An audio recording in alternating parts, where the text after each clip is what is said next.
जब से समरा आप ही गई है मुझे अपनों को खोने का बहुत डर लगता है साथ भाई। कुछ नहीं होगा आंटी, कुछ नहीं होगा, तुम परेशान नहीं हो। है ना? हाँ इंशाल्लाह ठीक हो जाएंगे। उनका ऑपरेशन करा दें फिर सब ठीक हो जाएगा। ऑपरेशन? ऑपरेशन का खर्चा कहाँ से आएगा? प्राइवेट में कम से कम 15-20 लाख रुपए लग जाएंगे, लेकिन अगर सरकारी कराएंगे तो उसमें फिर लाइन लगानी पड़ेगी और बहुत वेट करना पड़ेगा। मेरी अम्मी को इंतजार नहीं करना पड़ेगा पैसों का? नहीं होगा, कुछ नहीं होगा, तुम परेशान नहीं हो, जल्द कुछ ना कुछ ठीक हो जाएगा। हाँ डॉक्टर से पूछ लेते हैं क्या कह। ओ हेलो, तुम बता के नहीं आ सकती थी या बताना नहीं चाहती थी? इफ्रा मैं चलता हूँ, फिर कुछ चाहिए तो मुझे बता। आप कहीं नहीं जा रहे, अगर आप इनकी वजह से जा रहे हैं तो कोई जरूरत नहीं है, प्लीज बैठे। कुछ पूछ रहा हूँ। नहीं आई, मैं बता के आ सकती थी लेकिन नहीं आई। और आप यहाँ क्यों आए? मेरी खोज लगाने, अपनी चच्ची की तबीयत का पूछने? खोज क्यों लगाऊंगा, लेने आया हूँ तुम्हें। कोई जरूरत नहीं मुझे लेने आने की, आई हूं ना मैं खुद, तो मैं जा भी सकती हूँ। जहमत करने की कोई जरूरत नहीं है, चले जाए यहाँ से। इफ्रा तुम चली जाओ उसके साथ, मैं अंकल आंटी को ड्रॉप करता हूँ। ओ चल बे, चुप कर तू, बात कर रहा हूँ। देखती था, देखो बात सुनो, मीटर घूम जाएगा, ऐसी वैसी बात ना करना मेरे साथ। खामोश। अगर मेरा मीटर घूम गया ना तो अच्छा नहीं होगा। मैं भी ऐसा तमाशा करूंगी ना यहाँ पे कि किसी को मुंह नहीं दिखा सकोगे। राजेश बेटा, अच्छा हुआ तुम आ गए साथ। तुम बड़ी देर से हमारे साथ हो, तो तुम जाओ, हम राशिद के साथ चले। नहीं कोई मसला नहीं है, मैं आपको ड्रॉप कर देता हूँ। नहीं आप चले जाएं, अगर जरूरत होगी तो मैं अबू को कह के आपको बुलवा लूंगी। सुन लिया? हाँ बेटा, तुम जाओ। ठीक है, अल्लाह हाफिज़। चाची कैसी हैं आप? आज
डॉक्टर्स ने बाईपास का कहा है और लंबा चौड़ा खर्चा भी बता दिया।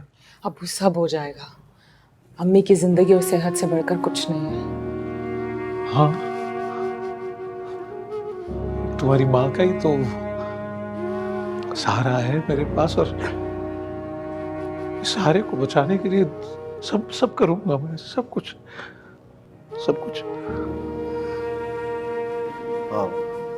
हम अम्मी को कुछ नहीं होने देंगे। इफ्रा, सना घर पे मासी को तंग कर रही होगी, रो रही होगी। आ जाओ चलें। चाचा खुदा हाफिज़। खुदा हाफिज़। हाँ मैं जा रही हूँ, मैं कल आ जाऊंगी, अम्मी से भी मिल लूंगी। हाँ बेटा जाओ, देर हो रही है तो जीती रहो। आपने बिल्कुल परेशान नहीं होना, ठीक है? अल्लाह हाफिज़।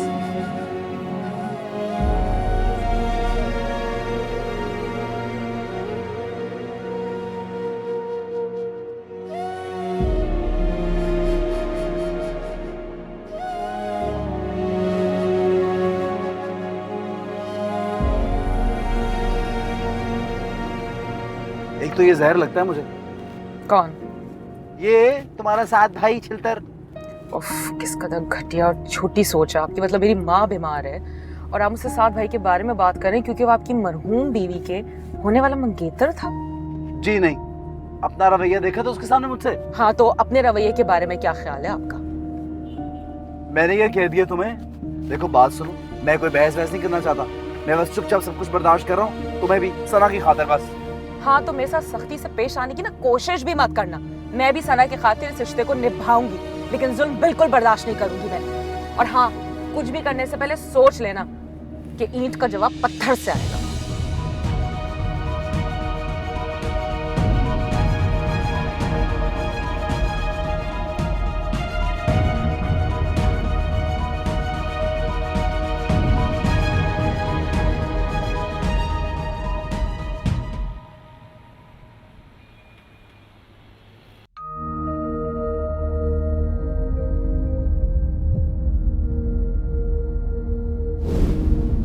मुझे तुमसे कुछ कहना है। कहो। मुझे लगता है कि तुम्हें राशिद भाई से शादी कर लेनी चाहिए।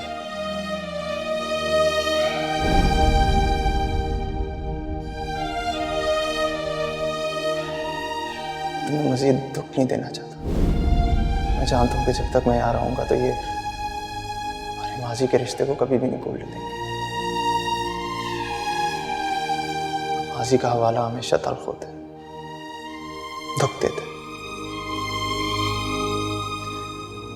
मैं सब बर्दाश्त कर लूंगा, सब कुछ, लेकिन कोई तुम्हारी इज्जत पे कीचड़ उछाले वो मुझसे नहीं होगा।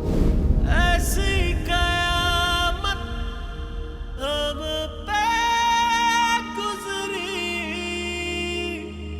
दिल चूर चूर हुआ, इश्क नमक जो जख्म पे लगा तो ये सरूर हुआ। सब कुछ भूल चुका हूँ, और अगर तुमने अपनी जिंदगी आसान बनानी है तो तुम भी सब कुछ भूल जाओ जो कुछ भी हुआ हमारे दरमियान। आधी मोहब्बत काश तुम पर भरोसा ना किया होता जवाब। तुम तो भरोसे के साथ साथ मेरा वजूद भी रेजा रेजा कर गए। पूरी जिंदगी खुद की किरचियां समेटती रहूंगी। सीखा है तुमने बड़ा दिल को जलाना, छोड़ दिया है तुमने हमको मनाना। हाँ तेरे नाल लाके मैं जिंदगी गवा के, हाँ बड़ा पछताए, हाँ बड़ा पछताए।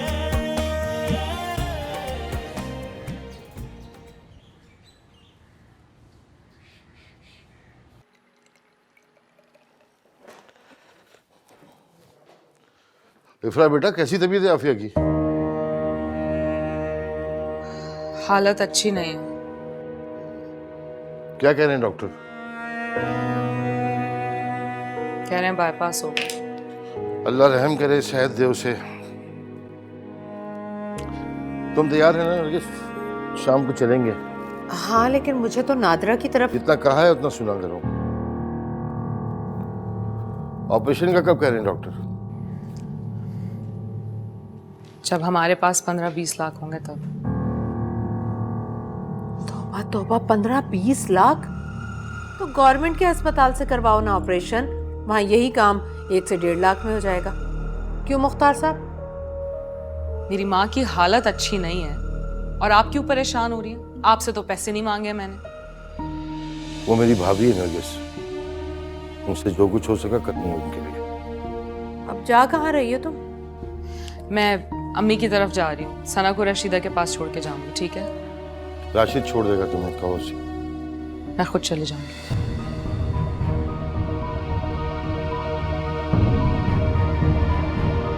आप देख रहे हैं किस तरह से बात करती है ये मुझसे? तो तुम उसके मुंह में लगा करो ना। मैं कहाँ मुंह लगती हूँ? जो बात करो उल्टा जवाब देती है। चले मैं चलता हूँ, मुझे जरा जरूरी काम पे जाना है।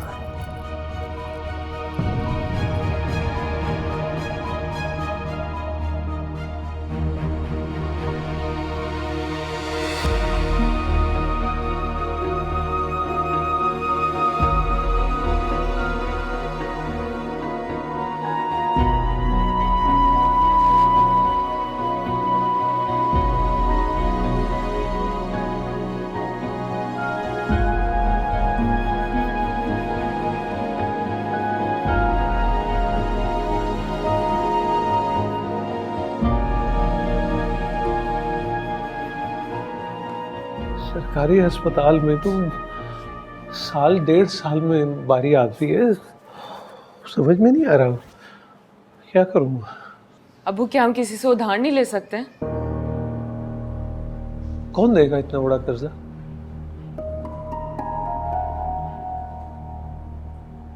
मैं सोच रहा हूँ दुकान बेच दूं। नहीं नहीं, दुकान नहीं बेचेंगे आप, हमारे घर का खर्चा चलता है उससे। अबू हम क्या करेंगे? ताया अबू से ले लेना। नहीं हरगिज़ नहीं। क्यों अबू?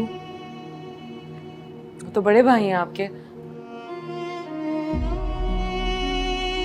सिर्फ बड़े भाई नहीं है, तुम्हारे ससुर भी हैं।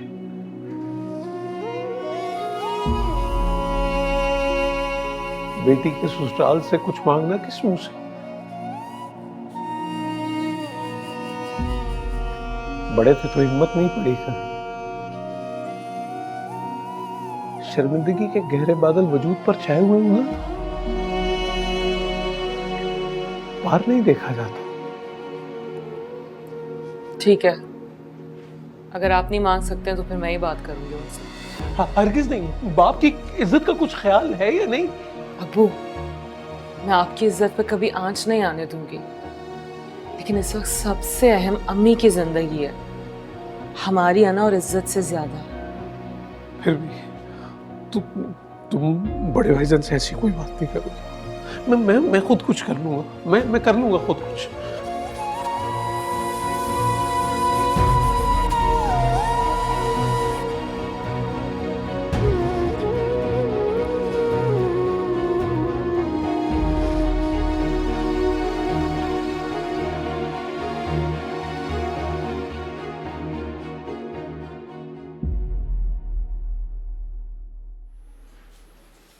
अस्सलाम वालेकुम। वालेकुम अस्सलाम। कैसी तबीयत है आफिया की? वो हम लोगों ने आना था लेकिन कुछ काम निकल पाया इसलिए आ नहीं सके। हालत अच्छी नहीं है। अल्लाह खैर करेगा, जो हो सकेगा करेंगे बेटा तुम्हारे लिए। बल्कि एक काम करो नरगिस, मेरा पर्स लगे 50,000 रुपये दो, अब्बा को देना बोलना भाई ने भेजे। उसकी क्या जरूरत है? उससे तो मेरी माँ की हफ्ते भर की दवाई भी नहीं आती। अरे तो हम क्या कर सकते हैं भाई, तुम्हारी माँ को हमने तो बीमार नहीं किया। आप ये करें कि आप ये एहसान भी मत करें मुझ पे। इफ्रा, मैं बहुत दिनों से तुम्हारी ज़बान दराजी बर्दाश्त कर रहा हूँ, इग्नोर कर रहा हूँ। किस तरह बात कर रही हो तुम? मत भूलो कि तुम इस घर की बहू हो। मैं नहीं भूल रही हूँ ताया अबू, आप भूल रहे हैं कि मेरा बाप आपका छोटा भाई भी है जो इस वक्त मुश्किल में है। ये 50,000 से उनका कुछ नहीं होगा, लाखों रुपए चाहिए उन्हें। हाँ तो तुम्हारे बाप के अपने करतूत सामने आए हैं। एक नंबर का आवारा और बदमाश था वो। जबान संभाल के ताई अम्मी, आप मेरे बाप के बारे में बात कर रही हैं। देख रहे हैं आप किस तरह से बात कर रही है ये सब फयाज ने सिखा कर भेजा है। अरे फयाज का तो ये पुराना तरीका है, याद है ना आपको कैसे अब्बा जी और अम्मा जी से मजलूम बनकर पैसे बटोर लिया करता था। अब अगर आपने कोई फजूल बात की ना मेरे बाप के बारे में तो इफ्रा, तुम भूल रही हो किससे बात कर रही हो? ताई ये तुम्हारी है। ताबू आप नहीं देख रहे ताई अम्मी कैसे बात कर रही हैं मेरे बाप के बारे में, मेरी माँ के बारे में। ये बड़ी है और तुम छोटी हो। मैं सोच भी नहीं सकता था कि तुम मेरे भाई की तरबियत को यूं बदनाम करोगी। बड़ा मान था मुझे तुम पर। मुझे बड़ा अफसोस हो रहा है कि तुम इस तरह बुलंद आवाज में बात करने लगी। आई एम सॉरी, लेकिन मैं कैसे बर्दाश्त कर लूं कि मेरे बाप के बारे में कोई बात करे, उनके कैरेक्टर पर कीचड़ उछाले। मैं क्या, कोई भी बेटी नहीं बर्दाश्त कर सकती। फिर भी अगर आपको बुरा लग रहा है तो ठीक है, मैं सॉरी कह देती हूँ। सॉरी ताई अम्मी। सॉरी।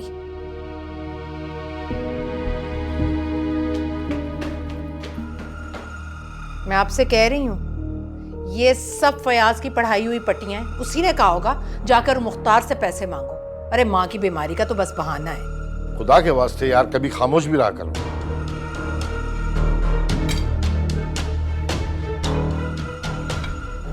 कोई बदतमीजी की